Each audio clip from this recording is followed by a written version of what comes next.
Wake up കേരളയിലേക്ക് എല്ലാ പ്രേക്ഷകർക്കും വീണ്ടും സ്വാഗതം. നേരത്തെ സൂചിപ്പിച്ച പോലെ തന്നെ ഇന്ന് വേക്കപ്പ് കേരളയിൽ ഞങ്ങൾ പ്രേക്ഷകർക്കായി ഒരുക്കുന്നത് ഒരു ജുഗൽബന്ദിയാണ്. എനിക്ക് തോന്നുന്നു ഒരു ടെലിവിഷൻ ചരിത്രത്തിൽ ആദ്യമായിരിക്കും ഒരു ലൈവ് ജുഗൽബന്ദി അത് പ്രേക്ഷകരിലേക്ക് എത്തിക്കുന്നത്. അതിൽ ഞങ്ങൾക്ക് ഏറ്റവും സന്തോഷമുണ്ട്. കാരണം മികച്ച 3 പ്രതിഭകളെയാണ് ഞങ്ങൾ ഈ സമയം പ്രേക്ഷകരിലേക്ക് നിങ്ങൾക്ക് ഒട്ടും പരിചയപ്പെടുത്തേണ്ട എല്ലാവർക്കും ഏറെ സുപരിചിതരായ 3 അതിഥികളാണ് ഇന്ന് ജുഗൽബന്ദിയിലുള്ളത്. പുല്ലാങ്കുഴൽ വിദഗ്ധൻ ശ്രീ കുടമാളൂർ ജനാർദ്ദനൻ, ഒപ്പം നർത്തകിയും അഭിനേത്രിയുമായ ശ്രീലക്ഷ്മി, വരകളുടെ ഉസ്താദ് എന്ന് തന്നെ നമുക്ക് പറയാം ശ്രീ മദനൻ എന്നിവരാണ് നമുക്കൊപ്പം ഉള്ളത്. നമുക്ക് എന്തായാലും ഇവരുടെ വിശേഷങ്ങളിലേക്ക് നമുക്ക് ആദ്യം കടക്കാൻ തോന്നും. എന്തായാലും ഏറ്റവും മികച്ച സ്വാഗതം എല്ലാവർക്കും. നിങ്ങൾക്ക് ആദ്യം കുടമാളൂർ സാറിലേക്ക് തന്നെ പോവാം. കാരണം ഈ ഒരു സമയത്തൊക്കെ ഞങ്ങൾ ഭയങ്കരമായിട്ട് മിസ് ചെയ്തത് പ്രകൃതിയാണ്. അതുകൊണ്ട് തന്നെയാണ് ഞങ്ങൾ സാധാരണ സ്റ്റുഡിയോയിലൊക്കെ വെച്ച് നടത്തുന്ന ഒരു പ്രോഗ്രാം ഞങ്ങൾ പുറത്ത് വെച്ച് നടത്തുന്നത്. കാരണം നമുക്ക് ഈ പ്രകൃതിയും എല്ലാം കൂടെ നമുക്ക് ഭയങ്കര സന്തോഷമാണ്. ആ സന്തോഷം ഞങ്ങൾ പ്രേക്ഷകരിലേക്ക് എത്തിക്കും കൂടി ചെയ്യാണ്. അപ്പം പക്ഷേ പ്രകൃതി എന്ന് പറയുന്നത് അത് താങ്കളുടെ കയ്യിൽ തന്നെയുണ്ട്, പുല്ലാങ്കുഴൽ. അപ്പോൾ എങ്ങനെയാണ് ഈ ഒരു സമയമൊക്കെ എങ്ങനെയാണ് ചെലവഴിക്കുന്നത്? അപ്പം ഇതിനെക്കുറിച്ചൊക്കെ ഒന്ന് പറയാം. നമ്മളുടെ ഞാൻ എങ്ങനെയാണ് സംഗീതവുമായിട്ട് ബന്ധപ്പെടുന്നതെന്നാണോ ഉദ്ദേശിച്ചത്? ഞാൻ പഴയ പോലെ തന്നെ, എനിക്കൊരു വ്യത്യാസമില്ല. നമ്മൾ ഈ എന്താ പറയുന്നത്, ഇപ്പോൾ ഈ ഒരു കോവിഡ് ടൈം എന്നൊക്കെ പറയുമ്പോൾ എല്ലാവരിലും ഒരു അൺസർട്ടനിറ്റി ഉണ്ട്. പക്ഷേ ഞാൻ പൊതുവെ അതിനെക്കുറിച്ച് ചിന്തിക്കുന്നില്ല. അത് ഈ കോവിഡ് എന്ന് പറയുന്ന ഒരു പ്രതിഭാസം എന്ന് പറഞ്ഞാൽ ഒരു നെഗറ്റീവ് ന്യൂസ് ഒരു പോസിറ്റീവാവുകയും ഒരു പോസിറ്റീവ് എന്ന് പറയുന്ന ഒരു ന്യൂസ് നമുക്കൊരു നെഗറ്റീവ് ഇമ്പ്രഷൻ ഉണ്ടാക്കുകയും ചെയ്യുന്ന ലോകത്തിലെ ഒരേ ഒരു പ്രതിഭാസമാണെന്ന് തോന്നുന്നത്. അപ്പോൾ ഇതിനെ രണ്ടിനെയും നമ്മൾ തൽക്കാലം നമ്മുടെ മനസ്സിൽ നിന്ന് മാറ്റി വെച്ചിട്ട് മനസ്സിനെ കുറച്ച് ഒഴിച്ച് നിർത്തിയിട്ട് നമ്മുടെ കുറച്ച് സ്വരങ്ങൾ, നമ്മുടെ ഫ്ലൂട്ട്, നമ്മുടെ പാട്ട്, ഇങ്ങനെ ഒരു ലോകത്തിലേക്ക് നമ്മളൊന്ന് ഒതുങ്ങുക ചെയ്യുന്നത്. അപ്പോൾ സന്തോഷമുണ്ട്. പിന്നെ ഇതിൽ വിഷമിക്കുന്ന ഒരുപാട് പേരുടെ ദുഃഖങ്ങളിലൊക്കെ നമ്മൾ പങ്കുചേരുന്നുണ്ട്. എങ്കിലും കഴിവിടത്തോളം ഈ നെഗറ്റീവ് തോട്ട്സ് നമ്മളെ ബാധിക്കാതിരിക്കട്ടെ എന്നുള്ള രീതിയിൽ ഒരു നമ്മൾ തന്നെ ഒന്ന് ഉൾവലിയുന്നു, അത്രേ ഉള്ളൂ. അപ്പോൾ ഈ ഒരു സമയത്ത് എങ്ങനെയാണ്, ഇപ്പോൾ നമുക്ക് പുറത്തൊന്നും പോകാൻ പറ്റുന്നില്ല, പക്ഷെ ഇപ്പം നിരോധനാജ്ഞ വന്നു, അങ്ങനത്തെ ഒരു സാഹചര്യത്തിൽ എങ്ങനെയാണ് ഈ ഇപ്പോൾ ഷോകളൊന്നും ചെയ്യാൻ പറ്റുന്നില്ല, പുറത്ത് ഞങ്ങൾക്കും ഒരു പെർഫോമൻസ് ഒന്നും കാണാൻ പറ്റുന്നില്ല? ഏറ്റവും നല്ല ഷോ ഞങ്ങളുടെ മനസ്സിൽ തന്നെയാണ്, ഞങ്ങൾ തന്നെയാണ് ചെയ്യുന്നത്. ഓരോ ഷോ എന്ന് പറയുന്നത് നമ്മുടെ മനസ്സിനൊരു നിരോധനാജ്ഞയില്ല, എവിടെ വേണമെങ്കിൽ പോകാമല്ലോ. അപ്പോൾ ഞാനിപ്പോൾ ഇന്ന് ഗുരുവായൂരമ്പലത്തിൽ പോകണം, ഞാൻ വായിക്കണമെന്ന് ഞാൻ വീട്ടിൽ ഇരുന്ന് വിചാരിച്ചാൽ അത്ര തന്നെ. അല്ലാതെ അതൊന്നും എന്നെ ഒട്ടും ബാധിക്കാറില്ല. ഞാൻ ഹാപ്പിയാണ്, എനിക്ക് ഒരു കുഴപ്പമില്ല, ഞാൻ ഹാപ്പിയാണ്. അതാണ് ഒരു കലാകാരൻ എന്ന് പറയുന്നത്. ഇപ്പോൾ നമുക്ക് ശ്രീലക്ഷ്മി മാഡത്തിലേക്ക് പോവാം. എനിക്ക് തോന്നുന്നു കുറേ നാളുകൾക്ക് ശേഷമാണ് ഒരു ടെലിവിഷൻ അഭിമുഖത്തിലേക്ക് എത്തുന്നത്. ഞങ്ങളെല്ലാം ചെറുപ്രായത്തിൽ ഭൂതക്കണ്ണാടി, ധിക്കാർ എന്ന സിനിമകളിലൂടെയൊക്കെ പ്രേക്ഷകർക്ക് ഏറെ സുപരിചിതമായ താരമാണ്. അപ്പം ഈ അടുത്ത് മണിയറയിൽ അശോകൻ ഉൾപ്പെടെയുള്ള സിനിമകളിലും പുതുതലമുറയ്ക്കൊപ്പവും എത്തിയിട്ടുണ്ട്. ആദ്യം നമുക്ക് സിനിമാ വിശേഷങ്ങൾ തന്നെ തോന്നാം. കാരണം ഈ കോവിഡ് സമയത്താണ് മണിയറയിൽ അശോകനൊക്കെ എത്തിയത്. അപ്പോൾ ആ ഒരു കാര്യം ഇപ്പം മാഷ് പറഞ്ഞ മാതിരി ഇപ്പം എല്ലാവരും പറയുന്ന പോലെ ഓണക്കാലം, നവരാത്രി കാലം, എന്താ പറയുക, ക്രിസ്മസ് കാലം എന്ന് പറയുന്ന പോലെ ഇപ്പോൾ കോവിഡ് കാലമാണ്. നമുക്കൊരു പുതിയ അനുഭവമാണ്. എനിക്ക് തോന്നുന്നു നമ്മുടെ ജനറേഷനിലുള്ള ആൾക്കാരായിരിക്കും ഇതൊക്കെ അറിയുന്നത് എന്താണെന്നുള്ളത്. ഓഫ് കോഴ്സ് ഇപ്പം മാഷ് പറഞ്ഞ മാതിരി കലാകാരന്മാരെ സംബന്ധിച്ച് ആക്ച്വലി വലിയൊരു പ്രതിസന്ധിയിലാണ്. പക്ഷേ ഇതെല്ലാം മാറും. ഇതൊരു ഒരു പർട്ടിക്കുലർ ടൈമിലേക്കുള്ളതാണ്. പിന്നെ ഞാനും ഇപ്പോൾ ഒരു 7 മാസമായി ശരിക്കും പറഞ്ഞാൽ ക്യാമറയ്ക്ക് മുന്നിൽ. ഞാൻ ഇന്നിപ്പോൾ 7 മാസത്തിന് ശേഷമാണ് ഇന്നൊന്ന് ക്യാമറയ്ക്ക് മുന്നിൽ ഫേസ് ചെയ്യുന്നത്. പറയാനാണെങ്കിൽ ഇപ്പോൾ ഷൂട്ടുകളൊക്കെ എല്ലാം തിരിച്ച് തുടങ്ങുന്നുണ്ട്. പക്ഷേ ഈ ഒരു കോവിഡ് എന്ന് പറയുന്നത് നമുക്ക് അറിയില്ല അതിനി എങ്ങനെയൊക്കെയാണ്, എത്ര നാൾ. അതെ, ഇപ്പം മരുന്നൊന്നും കണ്ടുപിടിച്ചിട്ടില്ല. ഷൂട്ടുകൾ തുടങ്ങുന്നു.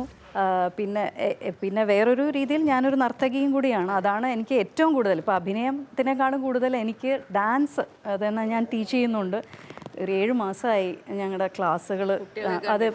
അത് ഫിസിക്കൽ പേഴ്സണലി ഓൺലൈൻ ക്ലാസ് ഉണ്ട്. പക്ഷെ അതൊരു എന്താ പറയുക, അത് ഒട്ടും നമുക്ക് മനസ്സിനൊരു ഒരിക്കലും തൃപ്തി തരുന്നൊരു സാധനമേ അല്ല. പക്ഷേ കുറേ പഠിച്ചിട്ടുള്ള കുട്ടികൾ, ഓഫ് കോഴ്സ് അവർക്ക് വീട്ടിൽ പ്രാക്ടീസ് ചെയ്യണം, മാം ഒന്ന് ക്ലാസ് ഒന്ന് തട്ടി തന്നാൽ മതി, ഞങ്ങൾ ചെയ്തോളാം എന്നുള്ള രീതിയിൽ. അപ്പോൾ കുറേ പഠിച്ചിട്ടുള്ള കുട്ടികൾക്ക് അവരുടെ പഴയ ഐറ്റംസ് ഒന്ന് പൊടി തട്ടിയെടുക്കാനും പ്രാക്ടീസ് ചെയ്യാനും. കാരണം ഈ ഒരു സമയത്ത് നമ്മളെല്ലാവരും വീട്ടിലാണ്, നമുക്ക് പ്രത്യേകിച്ച് എക്സസൈസും കാര്യങ്ങളും ഒന്നുമില്ല. ഒക്കെ ചെയ്തുകൊണ്ടിരുന്ന റുട്ടീൻ അങ്ങനെ സ്റ്റോപ്പായിരിക്കുകയാണല്ലോ. അപ്പോൾ അതിന് വേണ്ടിയിട്ട് അവർ കുറേ കുട്ടികൾ അങ്ങനെ ഓൺലൈൻ വരുന്നുണ്ട്, പഠിച്ച കുറേ കുട്ടികൾ. പക്ഷെ എനിക്ക് ഒരു എന്താ പറയുക, പുതിയൊരു കുട്ടിയെ ഓൺലൈനിൽ കൂടെ തുടക്കാൻ ഒരിക്കലും എനിക്കതൊരു ഒട്ടും എന്താ പറയുക, ഒരു ഭയം എന്ന് തന്നെ പറയാം. കാരണം നമുക്ക് പറഞ്ഞു കൊടുക്കാൻ പറ്റില്ല. നമുക്കൊരു ഫിസിക്കൽ കോണ്ടാക്റ്റോ നൃത്തം, പ്രത്യേകിച്ച് ഇപ്പം വയലിനും ഫ്ലൂട്ടും ഒക്കെ അങ്ങനെ തന്നെയാണെന്ന് തോന്നുന്നു. കാരണം ഫിംഗേഴ്സിൻ്റെ മൂവ്മെൻറ്റ്സ് ഇതൊക്കെ പറഞ്ഞു കൊടുക്കേണ്ടതുണ്ട്. അതുപോലെ കൈ പിടിച്ചു കൊടുക്കണം, അതിൻ്റെ പൊസിഷൻ, അതെ, അരമണ്ഡലം, അതൊക്കെ ശരിയാക്കുക എന്ന് വെച്ച് കഴിഞ്ഞാൽ ഒരിക്കലും ഓൺലൈനിൽ കൂടെ ചെയ്യാൻ പറ്റുന്ന കാര്യമല്ല. പിന്നെ ഞാൻ പറഞ്ഞില്ലേ, പ്രാക്ടീസ് ചെയ്യാൻ വേണ്ടിയിട്ട് നമുക്കൊന്ന് തട്ടിക്കൊടുക്കാം. അത് തന്നെയും നമ്മളിവിടെ തട്ടി 2 മിനിറ്റ് കഴിയുമ്പോഴായിരിക്കും അവരതിൻ്റെ കൈ ചെയ്യണത്. അത്രയും ഒരു നമുക്ക് തട്ടുമ്പോൾ നമ്മുടെ താളം, അങ്ങനെയൊക്കെ ഒരുപാട് പ്രശ്നങ്ങളുണ്ട്. പിന്നെ എന്താണ് പറയുക, കാലത്തിനൊപ്പം നമ്മൾ മുമ്പോട്ട് പോവുക. ആദ്യം 3-4 മാസം ഞാനും വെറുതെ ഇരുന്നു, എന്താ ചെയ്യാന്ന് അറിയാണ്ട്. പിന്നെ നോക്കിയപ്പോൾ ശരി, എല്ലാവരും ഓൺലൈൻ ഇങ്ങനെ ചോദിക്കണം, എന്നൊന്ന് ട്രൈ ചെയ്യാം. പക്ഷേ അതിൽ സത്യം പറഞ്ഞാൽ ഒരു 10% പോലും സാറ്റിസ്ഫാക്ഷൻ ഇല്ല എന്നുള്ളതാണ് അതിൻ്റെ ഒരു സത്യം. തീർച്ചയായും ഈ 2 അതിഥികളുടെയും വിശേഷങ്ങൾ അറിഞ്ഞു കൂടുതൽ വിശേഷങ്ങളിലേക്കൊക്കെ ഞങ്ങൾ വരുന്നുണ്ട്. പക്ഷേ അതിനു മുമ്പ് പ്രേക്ഷകരെല്ലാം കാത്തിരിക്കുന്നത് ഇവരുടെ എന്ത് പെർഫോമൻസ് ആണ് ചെയ്യാൻ പോകുന്നതെന്നായിരിക്കും. അത് ഞാനിപ്പോൾ പറയാം. അതായത് കുടമാളൂർ സാറ് ഫ്ലൂട്ട് വായിക്കുന്നു, ഒപ്പം ശ്രീലക്ഷ്മി മാഡം അതിനനുസരിച്ച് നൃത്തം ചെയ്യുന്നു. മറ്റൊരു സർപ്രൈസും കൂടിയുണ്ട്. ആർട്ടിസ്റ്റ് മദനൻ സർ, അദ്ദേഹം ഇവർ ചെയ്യുന്ന പെർഫോമൻസ് അദ്ദേഹത്തിൻ്റെ വരകളിലൂടെ എല്ലാം പ്രേക്ഷകരിലേക്ക് എത്തിക്കുകയാണ്. അതും ഞങ്ങൾ ലൈവായിട്ടാണ് പ്രേക്ഷകരിലേക്ക് എത്തിക്കുന്നത് മാതൃഭൂമി ന്യൂസിലൂടെ. നമുക്ക് എന്തായാലും മദൻ സാറിൻ്റെ അടുത്തേക്ക് കൂടെ പോകാം. അദ്ദേഹം കോഴിക്കോടാണ് ഉള്ളത്. അപ്പോൾ അദ്ദേഹം ഗുഡ് മോർണിംഗ് സർ. എനിക്ക് തോന്നുന്നു ഈ 2 അതിഥികളുടെ വിശേഷങ്ങളും നമ്മൾ കണ്ടു കഴിഞ്ഞു. അപ്പോൾ താങ്കളുടെ വിശേഷങ്ങളിലേക്ക് കൂടി പോകേണ്ടതുണ്ട്. കാരണം കേരളത്തിൻ്റെ സമൂഹത്തിൻ്റെ ഓരോ മാറ്റങ്ങളും അത് വരകളിലൂടെ എത്തിച്ച ഒരു വ്യക്തിയാണ് താങ്കൾ. ASനും നമ്പൂതിരിക്കൊക്കെ ശേഷം നമുക്ക് ഏറ്റവും പ്രിയപ്പെട്ട ഒരു ചിത്രകാരൻ അത് താങ്കൾ തന്നെയാണ്. എങ്ങനെയാണ് ഈ ഒരു കോവിഡ് സമയം എങ്ങനെയാണ് ചെലവഴിക്കുന്നത്? അപ്പം ഈ ഒരു സമയത്തെ താങ്കളുടെ ആക്ടിവിറ്റീസ് എന്തൊക്കെയാണ്? പിന്നെ നിങ്ങളിപ്പോൾ പ്രകൃതിയിൽ നിന്നിട്ടാണ് സംസാരിക്കുന്നതും ഒക്കെ ചെയ്യുന്നത്. ഞാൻ കോഴിക്കോട് ഇപ്പം മാതൃഭൂമിയുടെ ന്യൂസ് റൂമിലായിരിക്കുന്നത്. ഈ കോവിഡ് കാലം എന്നെ സംബന്ധിച്ചിട്ട് യാത്രകൾ പറ്റുന്നില്ല. അപ്പോൾ വീട്ടിലിരുന്ന് ഞാനെന്നും ചിത്രം വരക്കാറുണ്ട്, എന്നും വരക്കുന്നുണ്ട്. മാതൃഭൂമിയുടെ പ്രസിദ്ധീകരണങ്ങൾക്ക് വേണ്ടി വരക്കുന്നുണ്ട്. ഒരു സ്ഥലത്തും പുറത്തു പോകാൻ പറ്റാത്തൊരവസ്ഥയാണ്. ആരെയും കുറ്റം പറഞ്ഞിട്ട് കാര്യമില്ല. നിർത്താൻ എപ്പോഴും ജീവിതത്തിലൊരു ഭാഗമായതുകൊണ്ട് നിങ്ങളെപ്പോലെ തന്നെ ഞാനും ഈ ആസ്വദിച്ച് വരയ്ക്കുകയാണ് വീട്ടിൽ നിന്ന്. ഒരു വലിയ മനസ്സിനൊരു വിഷമം പ്രകൃതിയെ കാണാൻ പറ്റുന്നില്ലല്ലോ എന്നുള്ളതാണ്. എൻ്റെ വീടിന് ചുറ്റുമുള്ള പ്രകൃതി മാത്രമേ കാണാൻ പറ്റുന്നുള്ളൂ. അതാണ് ഇപ്പോൾ എന്നെ സംബന്ധിച്ചൊരു ചെറിയൊരു മാനസിക വിഷമം. പക്ഷേ ഇങ്ങനെയുള്ള എൻ്റെ ജീവിതത്തിൽ ആദ്യമായിട്ടാണ് ഒരു ജുഗൽബന്ദി എന്ന് പറയുന്നൊരു ഫങ്ഷനിൽ ഞാൻ കാണാനും ഇത് സ്കെച്ച് ചെയ്യാനും വന്നിട്ടുള്ളത്. എൻ്റെ വളരെ അടുത്തൊരു സുഹൃത്താണ്. ഇന്നലെ ഞാൻ ഈ വിവരം അറിഞ്ഞപ്പോൾ എനിക്ക് ഏറ്റവും സന്തോഷം തന്നത് കുടമാളൂർ ജനാർദ്ദനൻ സാറ് ഫ്ലൂട്ട് വായിക്കുന്നുണ്ട് എന്ന് അറിഞ്ഞതാണ്. അദ്ദേഹത്തിൻ്റെ ഫ്ലൂട്ട് ഒരു 2 വർഷത്തിന് മുമ്പ് നമ്മുടെ ഫോറൻസിക് വിദഗ്ധനായിട്ടുള്ള വിനോദ് ഭട്ടതിരിപ്പാട്ടിൻ്റെ മകളുടെ കല്യാണത്തിന് ഞാൻ തൃശ്ശൂർ എന്നെ ക്ഷണിച്ച സമയത്ത് അവിടെ പോയ സമയത്ത് ഫങ്ഷനിൽ കുടമാളൂരിൻ്റെ ഫ്ലൂട്ട് വാദനം ഞാൻ കേട്ടിരുന്നു. അദ്ദേഹത്തിൻ്റെ സംഗീത പരിപാടി ഞാനന്ന് സ്കെച്ച് ചെയ്തിരുന്നു. അദ്ദേഹം ഇന്നത്തെ ഈ ജുഗൽബന്ദിയിൽ വരുന്നതെന്ന് കേട്ടപ്പോൾ ഞങ്ങൾ വലിയ സന്തോഷമായി. അദ്ദേഹത്തിന് വീണ്ടും ഇങ്ങനെ കാണാലോ, വരക്കാലോ എന്നുള്ളൊരു സന്തോഷം. മറ്റ് നർത്തകിയും അഭിനേതാവും പ്രതിഭയുള്ള ശ്രീലക്ഷ്മി ഞാൻ ഇന്ന് ആദ്യമായിട്ട് കാണുകയാണ്. അവരുടെ ആ നൃത്ത രീതി ഞാനത് ഇന്ന് വരച്ച് നോക്കും, എങ്ങനെയൊക്കെ ആവുമെന്ന് ഈശ്വരനല്ലേ അറിയാൻ പറ്റുള്ളൂ. അപ്പോൾ അതൊരു വലിയൊരു അനുഭവമായിട്ട് ഞാൻ കാണുകയാണ്. വളരെ സന്തോഷം. തീർച്ചയായും. അപ്പോൾ എന്തായാലും നമുക്കിനി പ്രേക്ഷകർ കാത്തിരുന്ന ആ ഒരു പെർഫോമൻസിലേക്ക്, ജുഗൽബന്ദിയിലേക്ക് പോവുകയാണ്. നമ്മുടെ അതിഥികൾ റെഡിയാണ്. എന്തായാലും ഇനി ആ ഒരു പെർഫോമൻസിലേക്ക് തന്നെ നമുക്ക് പോകാം. കാരണം ജുഗൽബന്ദി എന്ന് പറയുമ്പോൾ പ്രേക്ഷകർക്കെല്ലാം അറിയാം ഈ ഒരു കലകളുടെ ഒരു സമന്വയം തന്നെയാണ്. ആ സമന്വയമാണ് ഞങ്ങൾ പ്രേക്ഷകർക്കായി ഒരുക്കുന്നത്.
ശരിക്കും എൻ്റെ മനസ്സ് നിറഞ്ഞു.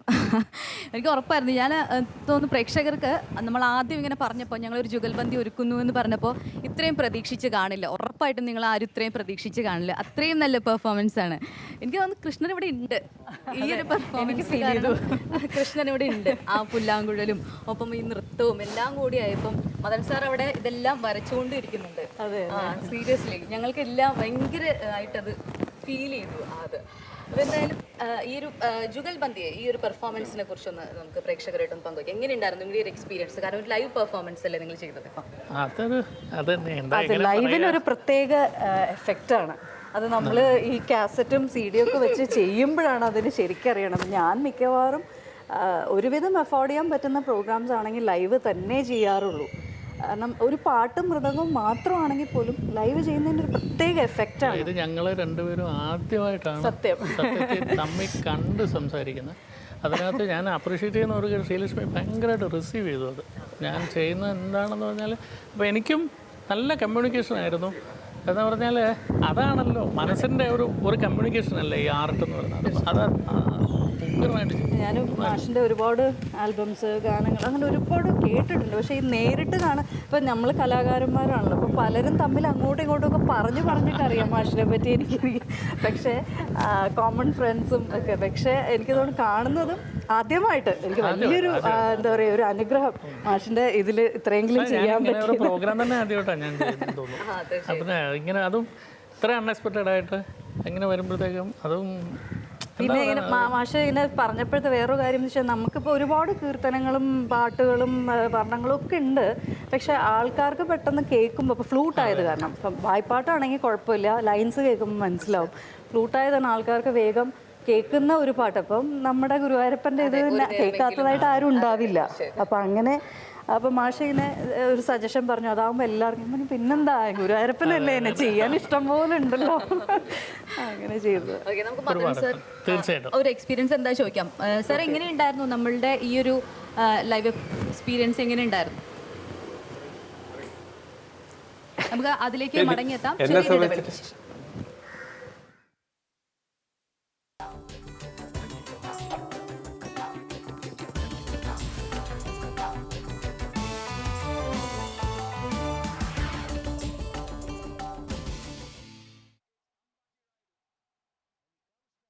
മാതൃഭൂമി വേക്കപ്പ് കേരളയുടെ ജുഗൽബന്ദിയിലേക്ക് ഒരിക്കൽ കൂടി സ്വാഗതം. നമുക്ക് നേരത്തെ പ്രേക്ഷകരെല്ലാം കണ്ട് ഞെട്ടിയിരിക്കുകയായിരുന്നു ആ ഒരു എക്സ്പീരിയൻസ് ജുഗൽബന്ദി. അപ്പോൾ ഇവരുടെ പാട്ടും ഒപ്പം തന്നെ നൃത്തവും എല്ലാം അവിടെ കോഴിക്കോട് മദൻ സർ അതെല്ലാം കാരിക്കേച്ചർ ചെയ്തിട്ടുണ്ട്, അതെല്ലാം വരച്ചിരിക്കുകയാണ്. സർ ഇപ്പം എങ്ങനെയാണ് ഈ ഒരു എക്സ്പീരിയൻസ്? കാരണം ലൈവായിട്ട് ഇങ്ങനെ ഒരു ഷോ ചെയ്യുന്നു നമ്മൾ, അപ്പം ഇതെല്ലാം ലൈവായിട്ട് താങ്കൾ വരയ്ക്കുന്നു, താങ്കൾക്ക് ലൈവായിട്ട് വരച്ചൊരു എക്സ്പീരിയൻസ് ഉണ്ടായിരിക്കും. പക്ഷേ ഇങ്ങനൊരു ജുഗൽബന്ദി അതെങ്ങനെയാണ് ഫീൽ ചെയ്യുന്നത്? ജുഗൽബന്ദി ആദ്യമായിട്ടാണ് ഇങ്ങനെ ഞാൻ വരക്കുന്നത്. എൻ്റെ ജീവിതത്തിൽ ആദ്യമായിട്ട് ഇങ്ങനെ ഒരു മുറ്റത്ത് കളിക്കുന്ന ഒരു പരിപാടി സ്കെച്ച് വളരെ പെട്ടെന്ന് നോക്കി മനസ്സിലാക്കി വരക്കുന്നത്. വളരെയധികം സന്തോഷമുണ്ട്. ഇവർ തമ്മിൽ ലക്ഷ്മി അവരുടെ കുടുംബങ്ങളുടെ ജനതനുമായിട്ട് സംസാരിക്കുന്ന രീതിയും അദ്ദേഹം ഫ്ലൂട്ട് വായിക്കുന്ന രീതിയൊക്കെ എനിക്ക് വളരെ സന്തോഷം. എൻ്റെ ഒരു വലിയൊരു അനുഭവം തന്നെയാണ് മാതൃഭൂമിയിലൂടെ ഇത് വരുന്നത്. ഇനി കുടുംബാണൂരിനും മുഴുവനായി ചിത്രീകരിച്ചില്ല, ഒരു ചെറിയ ഒരു സ്കെച്ച് കൂടി ഞാൻ ചെയ്യുന്നുണ്ട്. അതാണ് അടുത്തത്. തീർച്ചയായും. അപ്പോൾ ആ സെറ്റ് ചെയ്യാനായിട്ട് ഞങ്ങൾ വീണ്ടും ഒരു പെർഫോമൻസും കൂടെ ഇവിടെ വെക്കുകയാണ്. അപ്പോൾ അതിന് ഇവർ രണ്ടുപേരും തയ്യാറാണ്. എന്തായാലും ഇനി നേരത്തെ ഇവർ കൃഷ്ണനെ ഇവിടെ കൊണ്ടുവന്നു, വളരെ നല്ലൊരു പെർഫോമൻസ് കാഴ്ചവെച്ചു. ഇനി അടുത്തത് എന്താണെന്ന് പ്രേക്ഷകർ തന്നെ നേരിട്ട് കാണാം.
ശരിക്കും വളരെ എനിക്ക് തോന്നുന്നു ഈ ഒരു ഇത് കേട്ടപ്പോൾ, ഒരു താരാട്ടുപാട്ട് കേട്ടപ്പോൾ എനിക്ക് തോന്നുന്നു ഹത്രാസിലൊക്കെ നമ്മൾ ഈ അടുത്ത് പീഡനത്തിനിരയായി പെൺകുട്ടികളെ കുറിച്ച് വാർത്തകൾ കേൾക്കുന്നു. ഒപ്പം അവർക്കൊക്കെ അവരുടെ അമ്മമാർക്ക് എല്ലാം ഈ ഒരു പാട്ട്, മാതൃഭൂമിയുടെ ഈ ഒരു ജുഗൽബന്ദി ഞങ്ങൾ സമർപ്പിക്കുകയാണ്. കാരണം അവർക്കൊരു സാന്ത്വനമാകട്ടെ ഞങ്ങളുടെ ഈ ഒരു പരിപാടിയിൽ. തീർച്ചയായിട്ടും അങ്ങനെയല്ലേ? ഇപ്പോൾ പെൺകുട്ടികളുള്ള അമ്മമാർ ഇന്ന് രാവിലെയും കേട്ടിരുന്നു വേറൊരു വാർത്ത അല്ലേ, 4 വയസ്സായ ഒരു കുട്ടിയെ, അയ്യോ കഷ്ടം, ഇത് ഭയങ്കര എന്താ പറയുക, അതിന് വാക്കുകളില്ല പറയാൻ. വല്ലാത്തൊരു അവസ്ഥയിലേക്കാണ് നമ്മുടെ ലോകം പോയിക്കൊണ്ടിരിക്കുന്നത്. മനുഷ്യരല്ല, മൃഗങ്ങളാണെന്ന് തോന്നുന്നത്. അല്ല, മനുഷ്യർ കോവിഡ് ശാരീരികമായിട്ട് ഇപ്പോഴാണ്, പക്ഷെ മനസ്സിൽ പണ്ടേ അത് പിടിച്ചു കഴിഞ്ഞു. അതെ, എത്രയോ കാലം മുമ്പ് തൊട്ടേ കോവിഡിനേക്കാൾ മാരകമായിട്ടുള്ള വൈറസ് എവിടേക്കോ ബാധിച്ചു കഴിഞ്ഞു. അത് എന്താ പറയുന്നത്, അങ്ങനെയുള്ളവർക്ക് എന്താ ഈ വാക്സിനേഷൻ പോലും ഫലിക്കാതിരിക്കട്ടെ. തീർച്ചയായും അത് തന്നെയാണ് നമുക്ക് പറയുന്നത്. കുറച്ചും കൂടി സ്ട്രോങ് ആയിട്ടുള്ള നിയമങ്ങൾ വരണം, അതാണ്. പക്ഷേ അപ്പോൾ ഈ ഒരു പെർഫോമൻസ് ഒക്കെ നേരത്തെ പൂർത്തീകരിക്കാൻ പറ്റാത്ത സാറിൻ്റെ ജനാർദ്ദൻ സാറിൻ്റെ കുറച്ച് ഭാഗങ്ങൾ കൂടി ഉണ്ടെന്നാണ് മദൻ സാർ പറഞ്ഞത്. അപ്പോൾ അത് കഴിഞ്ഞോ എന്ന് നമുക്ക് ചോദിക്കാം. മദൻ സാർ, കഴിഞ്ഞോ അവിടുത്തെ കാര്യങ്ങളെല്ലാം, മീൻസ് വരെയെല്ലാം കഴിഞ്ഞോ? നമുക്ക് പ്രേക്ഷകർക്ക് അത് കാണിക്കാൻ ഏകദേശം കഴിഞ്ഞു. ഓക്കെ, എങ്ങനെയുണ്ടായിരുന്നു ഇപ്പോൾ മൊത്തം? പിന്നെ വളരെ വളരെ നല്ല, എനിക്കിങ്ങനെയുള്ള ലൈവായിട്ട് വരയ്ക്കുന്നത് നല്ല ഇഷ്ടമാണ്. വളരെ നല്ല സന്തോഷമുള്ളൊരു കാര്യമാണ് ചിത്രങ്ങൾ വരയ്ക്കുന്നത്. ഞാൻ നല്ല സുന്ദരനാണല്ലോ അല്ലേ? വളരെ നന്നായിട്ടുണ്ട്. ഞാൻ മനസ്സുകൊണ്ടിങ്ങനെ ഞാൻ ഉള്ളുകൊണ്ടിങ്ങനെ ആസ്വദിക്കുകയാണ് ആ കൃഷ്ണന്റെ കീർത്തനങ്ങളും അവരുടെ നൃത്തവും അതിൽ മതിമറന്ന് ചെയ്യുന്ന കാര്യങ്ങൾ. അതാണ് കലാകാരന്മാരുടെ ഒരു സത്യസന്ധത. ആ സംഗീതത്തിനും പ്രകൃതിക്കും അവരുടെ നൃത്ത വിനോദത്തിനൊക്കെ ഞാൻ കാണുന്നത്, പ്രകൃതിയിലെ കൂടി ഞാൻ കാണുന്നത് ഇത് തന്നെയാണ്. മൂകമായി നിൽക്കുന്ന കെട്ടിടങ്ങളിലും ഒരു വലിയ സന്തോഷമുണ്ട്. അത് നമ്മളോട് എന്തൊക്കെയോ പ്രതികരിക്കുന്നുണ്ട്. ശ്രീലക്ഷ്മിയുടെ ആ ജീവിതത്തിലെ അവരെ മുഖപ്രസാദവും അവരുടെ നൃത്തവും എല്ലാം വളരെ സന്തോഷം. ഒരുപാട് സന്തോഷം. എന്തായാലും നമുക്ക് ഒന്നും ചോദിക്കാം. കാരണം ഇപ്പോൾ ഈ ഒരു സമയത്ത് നമ്മളിങ്ങനെ ഒരു ലൈവ് പെർഫോമൻസ് ഒക്കെ ചെയ്യുന്നു. പക്ഷെ പുതുതലമുറ അവർ എങ്ങനെയാണ് ഈ ഒരു സമയത്തെ, ഒപ്പം തന്നെ ഈ സംഗീതത്തെയും ഒക്കെ എങ്ങനെ നോക്കിക്കാണുന്നത് താങ്കളുടെ ഒരു അഭിപ്രായം? അല്ല, എല്ലാവരും ഇതിൻ്റെ ഒരു ഭാഗം മാത്രമാണ് പറയുന്നത്. നമുക്ക് അവസരങ്ങൾ നടക്കുന്നില്ല, അല്ലെങ്കിൽ പ്രോഗ്രാം നടക്കുന്നില്ല, പക്ഷേ നമുക്ക് ഒരുപാട് ഇരുന്ന് വർക്ക് ചെയ്യാനായിട്ട്, പ്രത്യേകിച്ച് ഒരു പ്രഷറൈസ്ഡ് അല്ലാതെ ഇരുന്ന് വർക്ക് ചെയ്യാനും കൂടെ ഉള്ളൊരു സമയമാണത്. നമുക്ക് എങ്ങനെയൊക്കെ പഠിക്കാം, എങ്ങനെയൊക്കെ നമുക്ക് ഇതുവരെ ചെയ്തതിനെ ഒന്നുകൂടി വൃത്തിയാക്കാം, ഇല്ലേ? അതെ, നമ്മുടെ ഉള്ളിൽ നമ്മൾ തന്നെ അറിയാത്ത കുറേ കഴിവുകൾ എനിക്ക് തോന്നുന്നു ഈ സമയം നമ്മൾ മീഡിയയിൽ ഒരുപാട് കണ്ടിരുന്നു. കാരണം എത്രയോ 50, 60 വയസ്സായ ആൾക്കാർ ആദ്യമായിട്ട് നൃത്തം ചെയ്യുന്നു, പാട്ട് പഠിക്കുന്നു, വയലിൻ പഠിക്കുന്നു. എന്നുവെച്ചാൽ അതൊരു അവരുടെ ഉള്ളിലുള്ള ഒരു എന്താ പറയുക കഴിവ്. അത് പുറത്തേക്ക് ഇപ്പോഴാണെന്ന് തോന്നുന്നു അതിനുള്ളൊരു സമയം. എല്ലാവരും റിലാക്സ്ഡ് ആയിട്ട് വീട്ടിലിരിക്കുന്ന ഒരുപാട് സമയമുണ്ട്. മനോധർമ്മവും അല്ലെങ്കിൽ നമ്മളുടെ ഐഡിയാസിനെ നമുക്ക് ഓരോ ദിവസവും നമുക്ക് ഈ പബ്ലിക് പെർഫോമൻസ് മാത്രമല്ലാതെ ഒരുപാട് കല എന്ന് പറയുന്ന ഒരു വലിയ വൃക്ഷമാണെങ്കിൽ അതിൻ്റെ ഒരു ബ്രാഞ്ച് മാത്രമാണ് ഈ എൻ്റർടൈൻമെൻറ്റ് എന്ന് പറയുന്നത്, ഈ പബ്ലിക് പെർഫോമൻസ് എന്ന് പറയുന്നത്. പക്ഷേ അപ്പോൾ നമ്മൾ ആ ബ്രാഞ്ചിനെ മാത്രം ശ്രദ്ധിക്കാതെ ആ വൃക്ഷത്തിൻ്റെ തണലിൽ നമുക്ക് ഇരിക്കരുത്. അത് കുറച്ചുകൂടി ഈ പുതിയ തലമുറയൊക്കെ ചെയ്താൽ കൊള്ളാം. പുതിയ തലമുറ മാത്രമല്ല, എല്ലാവരും നമ്മൾ പരാതികൾ മാത്രം പറയാതെ നമ്മളുടെ വർക്കിൽ കൂടുതൽ കോൺസെൻട്രേറ്റ്. ഞാനൊരു അമ്മയും കൂടി ആയത് കാരണം എനിക്ക് തോന്നുന്നു ഞാൻ ഈ ഒരു 7 മാസം ശരിക്കും മക്കളുടെ കൂടെ എൻജോയ് ചെയ്തിട്ടുണ്ട്. കാരണം നമ്മൾ മറ്റത് എപ്പോഴും ചിലപ്പോൾ ആഴ്ചയിൽ ഒരു 2 ദിവസമൊക്കെ വീട്ടിലുണ്ടാവാറുള്ളൂ, ബാക്കിയുള്ള ദിവസം ഷൂട്ടും പ്രോഗ്രാം അങ്ങനെയൊക്കെ ആയിട്ടായിരിക്കും പോകുന്നത്. അപ്പോൾ ഇപ്പോൾ ശരിക്കും പറഞ്ഞാൽ ഒരു 6 മാസത്തോളമായി ശരിക്ക് ചെറിയ മോൻ്റെയൊക്കെ ശരിക്കും കളിയും ബഹളമൊക്കെ ശരിക്കും കൂടുതൽ എൻജോയ് ചെയ്യുന്നത് ഇപ്പോഴാണെന്ന് പറയാം. ഓക്കെ, കല്യാണി എന്തോ പറയുന്നു? കാണുന്നുണ്ട്. ആണോ? ഓക്കെ. അപ്പോൾ കല്യാണിയെ പ്രേക്ഷകർക്കൊക്കെ അറിയാം, കലോത്സവ വേദികളിലൊക്കെ. ഒപ്പം പുല്ലാങ്കുഴൽ വിദഗ്ധ കൂടിയാണ് കല്യാണി. മാതൃഭൂമിയിലോട്ട് തന്നെ ഞങ്ങൾ 2 പേരുടെ ഒരു ഷോ നേരത്തെ കാണിച്ചിരുന്നു. അപ്പം ഈ ഒരു സമയത്ത് നമുക്ക് നേരത്തെ ഇനി സിനിമയിലേക്ക് തന്നെ വരാൻ തോന്നുന്നു. കാരണം ഭൂതക്കണ്ണാടി, അതിനുശേഷം മണിയറയിൽ അശോകൻ, മമ്മൂട്ടി, ദുൽഖർ സൽമാൻ, 2 കാലഘട്ടത്തിന്റെ കൂടെയാണ് ചെയ്തത് സിനിമ. എങ്ങനെയാണ് ആ ഒരു എക്സ്പീരിയൻസും കൂടെ നമുക്ക് പ്രേക്ഷകരായിട്ട് പങ്കുവയ്ക്കും? കാരണം നമുക്ക് ഭൂതക്കണ്ണാടിയിലൂടെ നോക്കി അല്ല, എക്സ്പീരിയൻസ് ഞാൻ പലവട്ടം പലയിടത്തും പറഞ്ഞിട്ടുള്ളതാണ്. ആദ്യ സമയം എൻ്റെ രണ്ടാമത്തെ പടമാണ് ഭൂതക്കണ്ണാടി എന്ന് പറയുന്നത്. അപ്പോൾ രണ്ടാമത്തെ പടം തന്നെ അത്രയും നല്ലൊരു ബാനർ എന്ന് പറയുന്നത് എനിക്കൊരു വലിയ ആ സമയത്തൊരു വലിയ ഒരു പ്ലസ് പോയിന്റ് ആയിരുന്നു. നമുക്ക് ലൂയി സാർ ആദ്യമായിട്ട് സംവിധാനം ചെയ്ത പടമാണ്.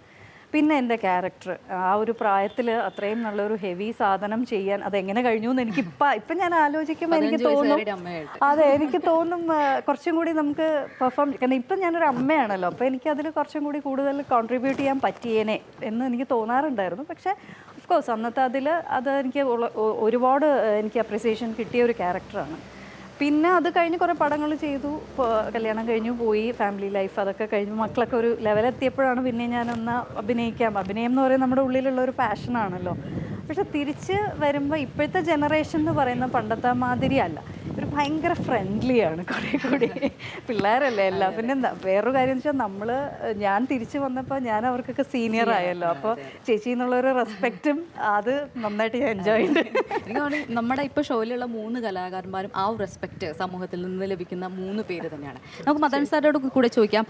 സാർ ഇപ്പം ഇവരെല്ലാവരും ഇവരുടെ ഈ ഒരു എക്സ്പീരിയൻസ്, കോവിഡ് കാലത്തെ എക്സ്പീരിയൻസ് ഒക്കെ പറഞ്ഞു.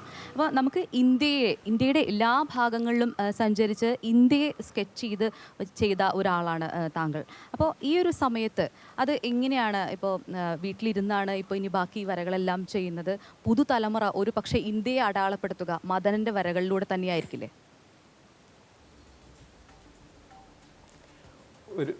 അതൊരു ചെറിയൊരു 2 വാക്കിൽ അങ്ങനെ പറയാൻ പറ്റാത്തതാണ്. നമ്മൾ ലോകത്തിലെ പല ഭാഗത്തുള്ള യാത്രകളാണ് ഒരു കലാകാരൻ ഏറ്റവും വളരെ അവൻ്റെ മനസ്സിനെ ഫ്രഷാക്കുന്നത്, അവൻ്റെ കലകളെ ഉദ്ദീപിപ്പിക്കുന്നത്. അത് ഒരുപാട് പ്രതിസന്ധികളും കാര്യങ്ങളും ഒക്കെ ഉണ്ടാവില്ല ഓരോ കലാകാരനും. നമ്മുടെ യാത്രകളിലൂടെ കാണുന്നതും അത് നമ്മൾ ഉള്ളിലേക്ക് കൊണ്ടു നടക്കുന്നതും ഇന്ത്യയുടെ എല്ലാ ഭാഗങ്ങളിലും ജനവിഭാഗങ്ങൾ എങ്ങനെയാണ് അവരുടെ ജീവിതം കൊണ്ടു നടക്കുന്നത്, അവരുടെ വസ്ത്രധാരണം, ഓരോ കാര്യങ്ങളൊക്കെ എനിക്ക് മനസ്സിലാക്കാൻ പറ്റിയിട്ടുണ്ട്. അവരുടെ ഭൂമിയിലെ കൂടി നടന്നു പോകാൻ പറ്റിയിട്ടുണ്ട്. ഇങ്ങനെയുള്ളൊരു അനുഭവം പിന്നെ ഒരുപാട് ഇന്ത്യൻ സ്കെച്ചുകളുമായി ഞാനെപ്പോഴും എന്തെങ്കിലും ഒരാൾ എന്നോടൊരു കാര്യം പറയുമ്പോൾ അതേത് സ്റ്റേറ്റിൽ എന്താണെന്ന് പറയുമ്പോൾ എനിക്ക് മനസ്സിലാവും. അവിടുത്തെ അവർ ഭക്ഷണം കഴിക്കുന്നത് എന്താണെന്ന് പോലും എനിക്ക് മനസ്സിലാവും. അത് പുതിയ തലമുറ ശരിക്ക് കലാകാരനായി തീരണമെങ്കിൽ ഒരു യാത്രകൾ അവൻ്റെ ഉള്ളിലേക്ക് കൂടി എന്നും വേണം. ഒരു കോവിഡ് പോലെ വീട്ടിലിരുന്ന് കഴിഞ്ഞാൽ ആ കല വേണ്ടത്ര വികസിക്കില്ലെന്ന എൻ്റെ ഒരു അഭിപ്രായം. ശരിക്ക് നമ്മുടെ യാത്രകളാണ് ഒരു കലാകാരന് മറ്റുള്ള ജനങ്ങളുമായിട്ടുള്ളൊരു ബന്ധമാണ് ശരിക്ക് കലയെ പൂർണ്ണമാക്കുന്നത്. ഇല്ലെങ്കിൽ നമ്മൾ കേരളീയ മനസ്സ് പോലെ അന്യോന്യം കുറ്റം പറയുന്നൊരു സ്വഭാവത്തിലേക്ക് വരും. ഇതൊന്നും ഇല്ലാതെ നല്ല തുറന്ന മനസ്സോടുകൂടി കലകൾ വരണമെങ്കിൽ നമ്മളെല്ലാ കലകളെയും, എന്ത് കലകളെയും എന്ത് കലയില്ലായ്മയെയും കണ്ട് മനസ്സിലാക്കാൻ ഇറങ്ങിത്തിരിക്കണം എന്നാണ് എനിക്ക് പുതിയ തലമുറയോട് പറയാനുള്ളത്. നമ്മൾ ചെറിയ ഒരു വട്ടത്തിൽ നിന്ന് മാത്രം കലകളെ കാണരുത് എന്ന് പുതിയ തലമുറയോട് എനിക്ക് പറയാൻ ആഗ്രഹിക്കുകയാണ്. വളരെ സന്തോഷമാണ് ഇങ്ങനത്തെ ഒരു ജുഗൽബന്ദിയിൽ ഇവരെ പോലെ വളരെ. തീർച്ചയായും ഞങ്ങൾക്കും വലിയ സന്തോഷം നിങ്ങളെപ്പോലെ 3 പ്രതിഭകളെ ഈ ഒരു വേദിയിൽ ഞങ്ങൾക്ക് ഒരുമിച്ച് കിട്ടിയതിന് ഒരുപാട് സന്തോഷം. ഈ ഒരു ജുഗൽബന്ദിയിൽ നമ്മൾ നേരത്തെ സൂചിപ്പിച്ച പോലെ തന്നെ ഇവർ 2 പേരും ചെയ്ത പെർഫോമൻസിൻ്റെ ചിത്രം മദൻ സാർ വരച്ചിട്ടുണ്ട്. അത് നിങ്ങളിലേക്ക് ഞങ്ങൾ എത്തിക്കുന്നതായിരിക്കും ഉറപ്പായിട്ടും. അപ്പോൾ എന്തായാലും നമുക്ക് ഈ ഒരു ജുഗൽബന്ദി അവസാനിപ്പിക്കേണ്ട സമയമായിരിക്കുന്നു. ഇടവേളയ്ക്ക് ശേഷം വേക്കപ്പ് കേരളയുമായി ആര്യ ചേരും.